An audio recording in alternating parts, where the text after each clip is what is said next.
আসসালামু আলাইকুম সবাইকে। ভালোবাসার নীল ঠিকানা গল্পের 18 নম্বর পার্ট। তো বেশি কথা না বলে চলুন গল্প শুরু করা যাক। প্রিয়তা মায়ান পাশাপাশি শুয়ে আছে। দোকানের ঘটনায় লজ্জা পেয়েছে ভীষণ। মায়ানের সাথে লজ্জার কথাও বলতে পারছে না। মায়ান পাশ ফিরে প্রিয়তার মুখোমুখি হয়। প্রিয়তা বুঝতে পেরে ঝট করে চোখ বন্ধ করে ফেলে। ওর চুরি ধরা পড়ে যায়। মায়ান নিঃশব্দে হাসলো, কানের কাছে মুখ নিয়ে ফিসফিস করে ডাকে, পাখি। মোহনীয় ডেকে প্রিয়তা মৃদু কেঁপে উঠে উল্টো পাশ ফিরলো। মায়ান এগিয়ে গিয়ে ওর গায়ের উপর হাত তুলে দেয়। চমকে ওঠে প্রিয়তা। তারপর মায়ান আস্তে আস্তে ওকে টেনে নিয়ে আসে। প্রিয়তার চোখের পাতা নড়ছে। মায়ান ওর উপরে ঝুঁকে পিটপিট করে নড়তে থাকা চোখের পাতায় চুমু খায়। প্রিয়তার সমস্ত শরীর শিরশিরে উঠল। হাত দুটো আপনা আপনি মায়ানের গলা জড়িয়ে ধরে তারপর বলল, একটু আদর করে দেই পাখি। প্রিয়তা ধীরে ধীরে চোখ মেলে তাকায়। মায়ান ওর দিকে করুণ চোখে তাকিয়ে আছে। প্রিয়তা ওকে ফিরিয়ে দিতে ইচ্ছে করলো না, তবুও বলল, এখনো ভালোবাসি বলিনি আমি। অথচ ওর চোখে মুখে স্পষ্ট সম্মতির লক্ষণ। মায়ান গলায় হাত ডুবিয়ে দিয়ে ব্যগ্রকণ্ঠে বলে ওঠে, ভালোবাসার কথায় আগুন। পায়ের কাছে অবহেলায় পড়ে থাকা চাদর তুলে দুজনকে অনাবৃত করে নিল। প্রিয়তাকে প্রতিক্রিয়া করার সুযোগ দিল না। অল্প সময়ের মধ্যে সবকিছু স্বাভাবিক, যেন আবেগের স্রোতে প্রিয়তাও গা ভাসিয়ে দিল। কোনো কিছুর পরোয়া না করে সম্পূর্ণ আমিটাকে অর্পণ করে দিল মায়ানের কাছে। আর এদিকে সপ্তাহখানেক পর ইদানিং প্রিয়তার মনটা চঞ্চল হয়ে উঠছে। কারণে অকারণে মেজাজ খিটখিট করছে। মায়ানের সাথে ঠিক মতো কথা বলে না, একসাথে খেতে পর্যন্ত বসে না। মায়ান অনেকবার জিজ্ঞেস করেছে কিছু হয়েছে কি, নাকি শরীর খারাপ। প্রিয়তা জবাব দেয়নি। টুং করে মেসেজের টুন বেজে উঠতেই প্রিয়তা ব্যস্ত পায়ে দৌড়ে গিয়ে ফোনটা হাতে তুলে নেয়। মেসেজ ওপেন করতেই ঘৃণায় গায়ে রিরি করে উঠে, সাথে বুকের ভেতর চিনচিনে ব্যথায় উপস্থিতি টের পেল। ফোনের স্ক্রিনে মায়ান আর নীলার একে অপরকে জড়িয়ে ধরার দৃশ্য ভাসছে। কোনোটাতে আবার নীলার মায়ানকে চুমু খাওয়ার দৃশ্য রয়েছে। নীলাই ছবিগুলো পাঠিয়েছে। কদিন আগে অপরিচিত নম্বর থেকে কল আসে। প্রিয়তা না বুঝে রিসিভ করে ওপাশ থেকে নীলার গলার স্বর ভেসে আসে। যদি আওয়াজ চিনতে প্রিয়তার সময় লেগেছিল। মনে পড়তেই কল কাটবে কি নীলা এমন কিছু বলে যাতে প্রিয়তার মুখ বিস্ময়ে হা হয়ে যায়। এরপর থেকে নীলা একের পর এক মায়ান আর ওর ঘনিষ্ঠ ছবিগুলো প্রিয়তাকে সেন্ড করছে। এই নিয়ে প্রিয়তার অশান্তির শেষ নেই। মায়ানকে খুলে কিছু বলতেও পারছে না, বিধায় আরো বেশি করে পুড়ছে যেন। মায়ান বলল, শরীর কেমন প্রিয় পাখি?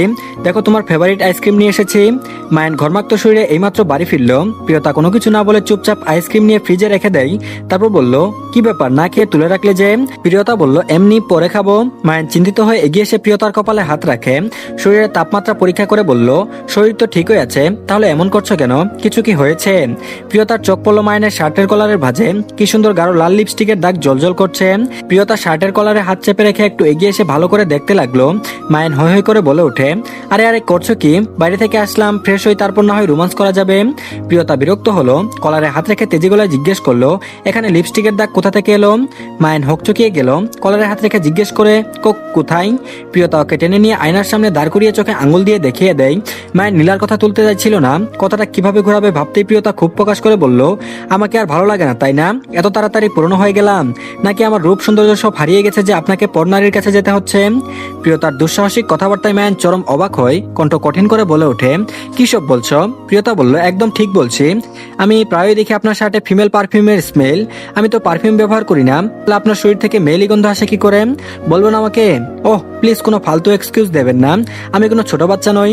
মায়ান প্রিয়তার রাগ শান্ত করতে ওর কাঁধ দুটো হাতের নরম গলায় বলল, পাখি লিসেন টু মি, তোমার ভুল হচ্ছে। আমি মায়ানের কথা সম্পূর্ণ না হতে প্রিয়তা ওর হাত এক ঝটকায় সরিয়ে দিয়ে অসহায় গলায় বলল, আপনি কখনো আমাকে ভালোবাসতে পারবেন না, কারণ আপনি তো ওই নীলাকে ভালোবাসেন। আমি যেন চান্দুলালের বিরুদ্ধে কোর্টে সাক্ষী না দিতে পারি সেজন্য আমাকে বিয়ে করেছেন। আর আমি কত বোকা, ছি, কতটা নির্বোধ। মায়ান বলল, এসব ফালতু কথা তোমায় কে বলেছে? প্রিয়তা বলল, আপনি জানেন না, আপনার নীলা বলেছে। শুধু বলেনি, বরং আপনাদের রং তামাশার ছবিও পাঠিয়েছে। এখন এগুলো কি মিথ্যা? মায়ান বলল, ফোন দাও আমায়। প্রিয়তা বলল, না। মায়ান এক প্রকার জোর করে প্রিয়তার কাছ থেকে ফোন ছিনিয়ে নেয়। নীলার করা সব মেসেজ আর ছবিগুলো দেখে রাগে তার তালু গরম হয়ে যায়। নীলা বারবার প্রিয়তাকে ইমোশনালি ব্ল্যাকমেল করে মায়ানের জীবন থেকে চলে যেতে বলেছে। মায়ান বলল, আরে ও ক্রেজি, ও যা বললো তুমি বিশ্বাস করে নিলে? প্রিয়তা বলল, প্রমাণ আমার সামনে। গাল ফুলিয়ে কান্না আটকে বলল প্রিয়তা। মায়ান রাগে আঙ্গুল দিয়ে কপাল স্লাইড করে এদিক ওদিক পাইচারি করছে। ইচ্ছে করছে প্রিয়তাকে ঠাস করে দুটো চর লাগিয়ে দিতে। এখন একটা গাধাকে বিয়ে করেছে ও। মায়ান রাগ নিয়ন্ত্রণ করে মফিজকে কল করে ওকে আদেশ দেয় চান্দুলালের অফিসে সিসিটিভি ফুটেজ ওকে সেন্ড করতে। মফিজ বিনা প্রশ্নে তাই করলো। একটু পরে ভিডিও মায়ানের ফোনে চলে আসে। তারপর বলল, সি। প্রিয়তা বড় বড় চোখ করে তাকায় মায়ানের দিকে। মায়ান ধমকে উঠে বলে, দেখো। প্রিয়তা ভয়ে কেঁপে উঠে তাড়াহুড়ো করে ফোন হাতে নেয়। আজকের ভিডিও ফুটেজ প্রিয়তা মনোযোগ দিয়ে দেখছিল। মায়ানের কাছে একটা কল এলো। মায়ান উঠে সামনের দিকে কেবিনের দিকে যাচ্ছে। দরজা খুলে ভেতরে ঢুকবার সময় নীলার সামনে থেকে ছুটে এসে ওর গায়ে ঢলে পড়ে। মায়ান আকস্মিক ঘটনায় নীলাকে ধরে সরিয়ে দেয়। তারপর বলল, সরি, দেখতে পাইনি। মায়ান পাত্তা না দিয়ে ভেতরে আসে। চান্দুলাল নেই, অথচ ওর নাম করে ওকে এখানে ডাকা হয়েছিল। মায়ান প্রিয়তার হাত থেকে ফোন কেড়ে নেয় আক্রোশ নিয়ে বলল, আমার বোঝা উচিত ছিল এটা নীলার প্ল্যান ছিল। আমার উপর পড়ে যাওয়ার সময় হয়তো কলারের উপর ওর লিপস্টিকের দাগ লেগে যায়, আর হ্যাঁ, রোজ রোজ আমার গা থেকে আসা মেলি গন্ধ তোমারই। তুমি পারফিউম ব্যবহার করতে পারো না, তার জন্য তোমার জন্য সুগন্ধি তেল নিয়ে এসেছিলাম। তোমার কাছে গন্ধটা অপরিচিত লাগলেও আজ আমার বুকের উপর ঘুমিয়ে থাকা মেয়েটার চুলের গন্ধ আমি ভুলিনি। প্রিয়তা কি বলবে ভেবে পায় না, লজ্জায় মাথা নিচু হয়ে গেছে ওর। মায়ান তাচ্ছিল্য করে বলল, আমাকে তোমার চরিত্রহীন বলে মনে হয়? আমি হাজারটা মেয়ের কাছে যাই, এর থেকে ভালো তুমি আমাকে ভুলে যাওয়া নাটক করতে। আমি মেনে নিতাম, কিন্তু আজকের ঘটনা আমি ভুলবো না, কখনো না। প্রিয়তা বলল, প্রিয়তা অস্ফুট আওয়াজে কিছু বলতে চাই, মায়ানকে থামিয়ে দিয়ে রাগ নিয়ে হনহনিয়ে রুমে চলে যাই। প্রিয়তার মাথায় বাড়ি মারতে ইচ্ছে করছে। নীলার কথার জালে পরে মায়ানকে ভুল বুঝলো তার। এদিকে লম্বা শাওয়ার নিয়ে মস্তিষ্কে ঠান্ডা করার ব্যর্থ চেষ্টা করে মায়ান ওয়াশরুম থেকে বেরিয়ে আসে। প্রিয়তা আগে থেকে রুমে উপস্থিত ছিল, মাথা নিচু করে পায়ের আঙুল দিয়ে ফ্লোরে আঁকিবুকি করছে। মায়ান দেখেও না দেখার ভান করে ওকে পাশ কাটিয়ে ওয়ার্ডরোবের কাছে যায়। অ্যাশ কালারের শার্ট আর ব্লু জিন্স পরে তৈরি হয়ে নেই। প্রিয়তাকে পাশ কাটিয়ে চলে যেতেই প্রিয়তা তাড়াহুড়ো করে জিজ্ঞেস করলো, কোথায় যাচ্ছেন? মায়ান বলল, কেন, নীলার কাছে? তোমার তো সেটাই মনে হয়, তাই না? প্রিয়তা নত মুখে অনুনয় করে বলল, আমার ভুল হয়ে গেছে, আমি সরি। অমনি ঠাস করে কিছু পড়ার শব্দ হলো। বিকট শব্দে প্রিয়তার শরীর মৃদু কেঁপে ওঠে। মায়ান ভেঙে যাওয়া ফুলদানিটা দেখিয়ে বলল, এটাকে জোড়া লাগাতে পারবে না। মানুষের বিশ্বাসও কাচের মতো, একবার ভেঙে গেলে আর জোড়া লাগে না। আর তোমার তো আমার উপরে বিশ্বাসই নেই। প্রিয়তা বলল, আমি বিশ্বাস করি আপনাকে, শুধু। মায়ান বলল, শুধু কি? এতটাই তুমি আমাকে বিশ্বাস করো যে নীলার কথায় আর দুটো ছবিতে সব ভুলে গেলে? প্রিয়তা করুণ চোখে তাকিয়ে বলল, এবারের মতো মাফ করে দিন। মায়ান বলল, এটাকে জোড়া লাগাও, যদি এর প্রতিটি অংশ জোড়া লাগাতে পারো কোনো মার্ক ছাড়াই, তাহলে তুমিও মাফি পাবে। প্রিয়তা অসহায় চোখে ভাঙা ফুলদানিটার দিকে তাকালো। কাচের ফুলদানি, ও জোড়া লাগাবে কি করে? মায়ানের অবস্থা দেখে তাচ্ছিল্যের হাসি দিয়ে বলল, আমার যত্ন দেখেছো মেয়ে, অবহেলা দেখোনি। প্রেম দিয়েছি বলে আঘাত দিতে পারবো না সে তো হবে না। মায়ান এক মুহূর্ত অপেক্ষা না করে দ্রুত রুম ত্যাগ করে ও যেতে প্রিয়তা ভাঙা ফুলদানির কাছে এসে বসে পড়ে। ভাঙা টুকরোগুলো দু হাতে আগড়ে নেই। ছোট টুকরোগুলো হাতে বিঁধে গেল, তবুও থামলো না। সব গুছিয়ে নিয়ে টেবিলের উপর রাখে। ভুল যখন করেছে তখন ক্ষমা নিয়েই ছাড়বে ও। আর এদিকে পরপর দুবার নীলার গায়ে শক্ত হাতের থাপ্পড় পড়ল। থাপ্পড় আওয়াজে বদ্ধ ঘরটা কেঁপে উঠছে। নীলা অবিশ্বাস্য চোখে তাকিয়ে সামনে দাঁড়িয়ে থাকা লাল চোখে মায়ানকে দেখছে। তারপর বলল, তুমি আমাকে মারলে? মায়ান বলল, কি করব বলো, বাড়ির বউয়ের উপর রাগ উঠেছিল, এখন দুস্থ বউয়ের নেই, তাই ভাবলাম যে দোষী রাগটা না হয় তার উপরেই ছাড়ি, তাই তোমার কাছেই চলে আসলাম। নীলা বলল, how dare you Mayan? Mayan দ্বিগুণ তেজ নিয়ে গর্জে উঠে বলল, হাউ ডেয়ার ইউ নীলা? আমার বউকে আমার বিরুদ্ধে উস্কে দেওয়ার সাহস হয় কোথা থেকে তোর? আমার বউ হওয়ার খুব শখ, তাই না? বিয়ে করতে চাস আমাকে? আমার বউকে ব্ল্যাকমেল করে হুমকি দিস আমাকে না ছেড়ে দিলে তুই সুইসাইড করবি? চল, তোর সব ইচ্ছা আজকে পূরণ করে দিচ্ছি। অবাক গলায় জিজ্ঞেস করলো নীলা, মানে? মায়ান রহস্য করে বলল, বিয়ে করবো বেবি, লেটস গো। নীলা বলল, সত্যি মায়ান? মায়ান বলল, তিন সত্যি। নীলা নাচতে নাচতে মায়ানের সঙ্গে যায়। মায়ান গাড়ি চালিয়ে দূর পাহাড়ে নীলাকে নিয়ে আসে। তারপর বলল, নামো। নীলা বলল, এখানে কেন এসেছি? কাজী অফিস যাব না? মায়ান বলল, এরপর যাব, এখন নামো। নীলা ভয়ে ভয়ে নেমে যায়। মায়ান ওর হাত ধরে পাহাড়ের কিনারায় নিয়ে আসে। নিচে ভয়ঙ্কর খাত। নীলা নিচে তাকাতে ভয়ে দু কদম সরে আসে। তারপর বলল, কি হলো বেবি, তুমি আমার জন্য সুইসাইড করবে? চলো এখান থেকে লাভ দাও।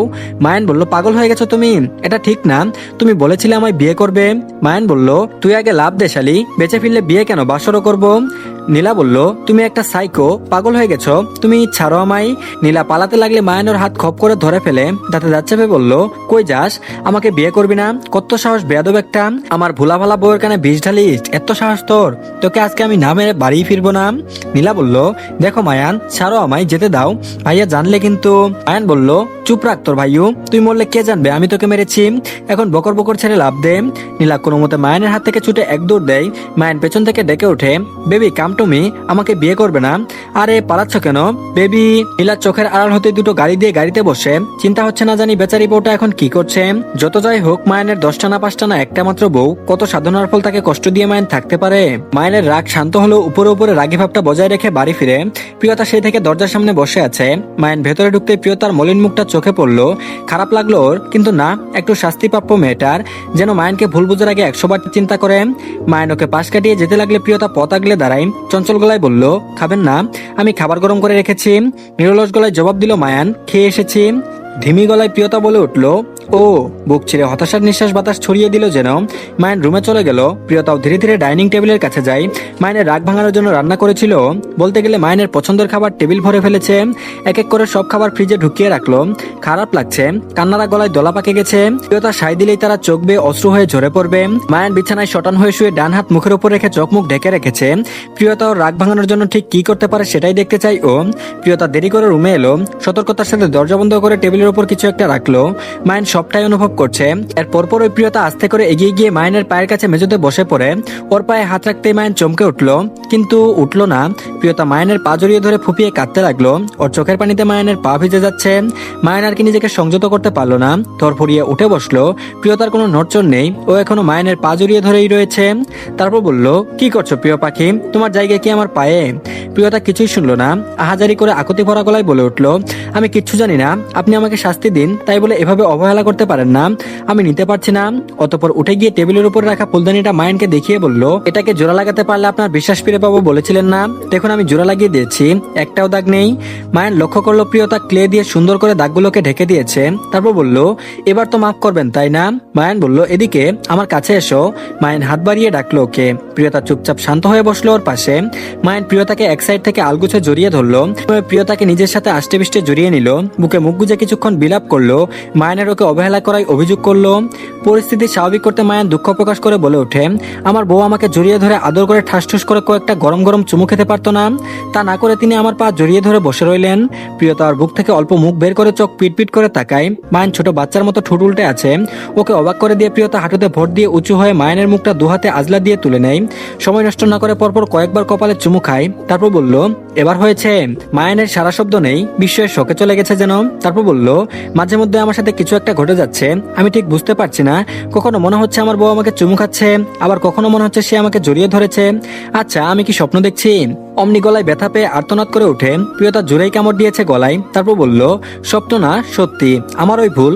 এরপর থেকে আপনি বিয়ে করে নিন, আসলেও আমি বিশ্বাস করব না, বরং দুটোকে আচ্ছা করে ধুলাই দেব। মায়ান বলল, কি সাংঘাতিক। প্রিয়তা বলল, আম সরি। গলার স্বর নরম করে বলল প্রিয়তা। মায়ান বলল, আমাকে অবিশ্বাস করো না, আমার কষ্ট হয়। প্রিয়তা বলল, বিশ্বাস যেখানে অবিশ্বাস সেখানে, ভালোবাসা যেখানে ঘৃণা আছে সেখানে। মায়ান বলল, তুমি ভালোবাসো আমাকে? মায়ান প্রিয়তার উত্তর শোনার জন্য মুখিয়ে আছে। প্রিয়তা দৃঢ়তার সাথে বলে ওঠে, ভালো না বাসলে কি নীলা ডাইনির কথা আপনাকে ভুল বুঝতাম? ভালোবাসার জন্যই তো ওইসব ছবি সহ্য হয়নি আমার। মায়ান বলল, যাক, অবশেষে এই গুন্ডার প্রেমে পড়েই গেলে। প্রিয়তা বলল, কিন্তু আপনি তো পড়েননি, আমার ভালোবাসা একতরফায় রয়ে গেল। মুখ বেজার করে বলল প্রিয়তা। মায়ান দুষ্টুমির ছড়ে বলল, তাহলে রাত ভরে তো আদর ভালোবাসা কি ভূতে দিয়ে যায়? ভালো না বাসলে কখনো কাছে আসতাম না পাখি। প্রিয়তা বলল, আগে তো বলেননি। মায়ান বলল, ভালোবাসা প্রকাশ করলে সস্তা হয়ে যায় বুঝলে। প্রিয়তা বলল, কখনোই না, এই যে আমি আপনাকে ভালোবাসি বলে দিলাম, এতে কি আমার প্রতি আপনার যত্ন ভালোবাসা কমে যাবে? মায়ান বলল, একদম না, তুমি তো আমার বুকের খাঁচায় পোষা পাখি, তার অযত্ন করতে পারি বলো? প্রিয়তা বলল, তাহলে আপনি জানতেন না আপনাকে রেখে আমি খাই না? আমি কত কষ্ট করে আপনার জন্য রান্না করলাম আর আপনি বাইরে থেকে খেয়ে আসলেন। মায়ান বলল, খাইনি তো, মিথ্যে বলেছি। প্রিয়তা চোখ বড় বড় করে তাকিয়ে দুম করে মায়ানের বুকে কিল বসিয়ে দেয়। তারপর বলল, আউচ, মারছো কেন? প্রিয়তা বলল, আপনি একটা মিথ্যুক, আমি রাগ করে সব খাবার ফ্রিজে তুলে রেখেছি, এখন ক্ষুধাও লাগছে, আবার আমাকে খাবার গরম করতে হবে। মায়ান বলল, এইটুকুই, চলো আজকে তোমাকে আমি হেল্প করে দিচ্ছি। প্রিয়তা বলল, চলুন চলুন, খুব ক্ষুধা লেগেছে। প্রিয়তা মায়ানের হাত ধরে টেনে নিয়ে যেতে লাগলো। প্রিয়তার এই বায়না করা চঞ্চলতা মায়ানের ভীষণ ভালো লাগে, নিঃশব্দে হেসে ওঠেও। তো ধন্যবাদ সবাইকে, এই পার্টটি এই পর্যন্তই। সবাই প্লিজ আগে চ্যানেলটিকে সাবস্ক্রাইব করে দিন, আর পরবর্তী পার্টও দিয়ে দেওয়া হয়েছে, সবাই দেখে নিন। তো ভালো থাকবেন সবাই, আল্লাহ হাফেজ।